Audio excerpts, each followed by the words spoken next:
श्री राम ने लक्ष्मण को रावण के पास क्यों भेजा?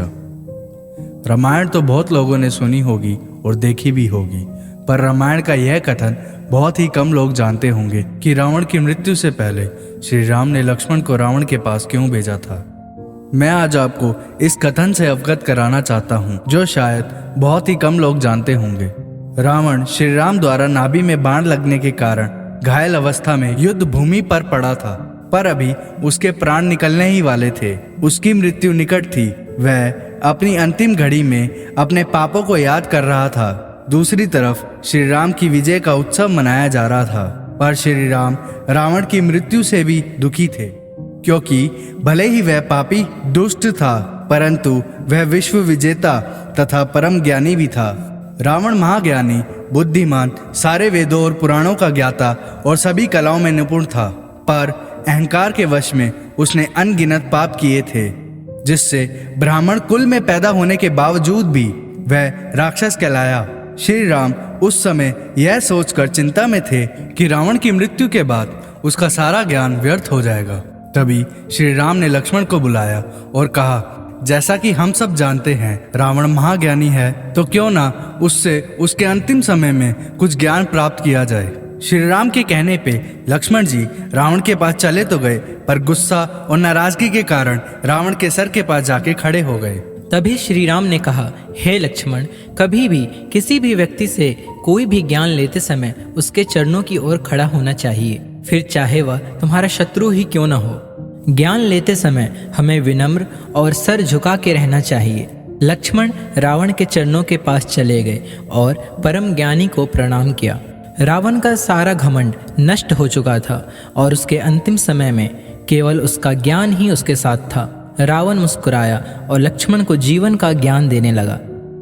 रावण ने कहा, पहले मेरे प्रश्नों के उत्तर दो कि मैं ब्राह्मण, तुम क्षत्रिय, मेरा कुल तुमसे बड़ा है, मैं तीनों लोकों का विजेता था, मुझे सारे वेदों का ज्ञान है, पूरी दुनिया में मेरा डर है, मेरी सेना तुमसे अधिक बड़ी व बलशाली है, जो देवताओं को भी हरा देती है, यहाँ तक कि मेरा बेटा इंद्र को भी हरा के बंदी बना चुका है, और सबसे बड़ी बात, मैंने मृत्यु पर भी विजय प्राप्त कर रखी है। स्वयं काल खुद मेरी कुटिया से बंधा है, पर तुम साधारण से मनुष्य वनवासी छोटी सी सेना लेके आ गए और मेरी ही धरती पर, मेरे ही साम्राज्य में मुझे ही हरा दिया।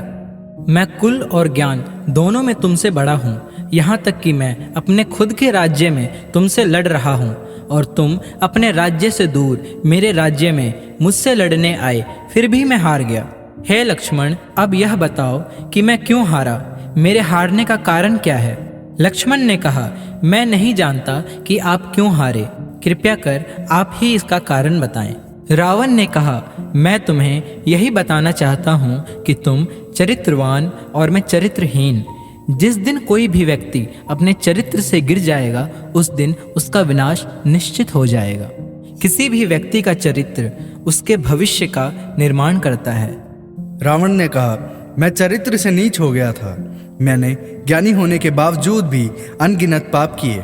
हे लक्ष्मण, अगर व्यक्ति कितना भी ज्ञानी हो, पर अगर उसका चरित्र अच्छा नहीं है तो उसका विनाश निश्चित है। रावण ने लक्ष्मण को 3 ज्ञान भरी बातें बताई, जिसमें पहले थी कि हमें कभी भी किसी भी शुभ कार्य को करने के लिए विलंब नहीं करना चाहिए, उसे अतिशीघ्र पूर्ण कर लेना चाहिए।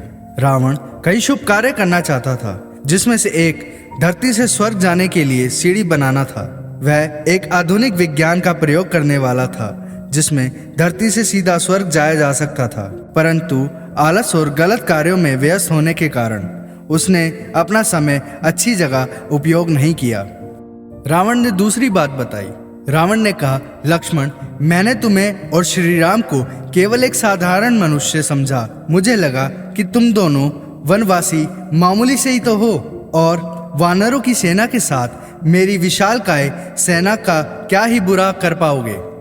मैंने सबसे बड़ी भूल की कि तुम्हें और वानर की सेना को तुच्छ समझा, पर मेरी इस भूल ने मेरा यह हाल कर दिया कि मेरी पूरी सेना मारी गई और मेरी सोने की नगरी लंका भस्म हो गई। हे लक्ष्मण, कभी भी अपने विपक्षी या शत्रु को अपने से कमजोर नहीं समझना चाहिए। रावण ने लक्ष्मण को तीसरी बात बताई कि लक्ष्मण, हमें कभी भी अपने राज किसी को नहीं बताना चाहिए, चाहे वह कितना भी हमें प्रिय हो। मैंने अपने नाभि में अमृत का राज विभीषण को बताया, तभी आज मेरा यह हाल है। रावण से ज्ञान लेने के बाद लक्ष्मण जी ने रावण को प्रणाम किया और राम जी के पास चले गए। तो दोस्तों, आज की हमारी यह वीडियो आपको कैसी लगी नीचे कमेंट करके ज़रूर बताएं। हमारी आने वाली और वीडियोस के लिए हमारे चैनल को आज ही सब्सक्राइब करें, लाइक करें और ज़्यादा से ज़्यादा अपने दोस्तों और परिवार के बीच शेयर करें। इसी के साथ हम आपसे विदा लेते हैं और जल्द मिलते हैं आपसे अगले वीडियो में। आपका दिन शुभ हो।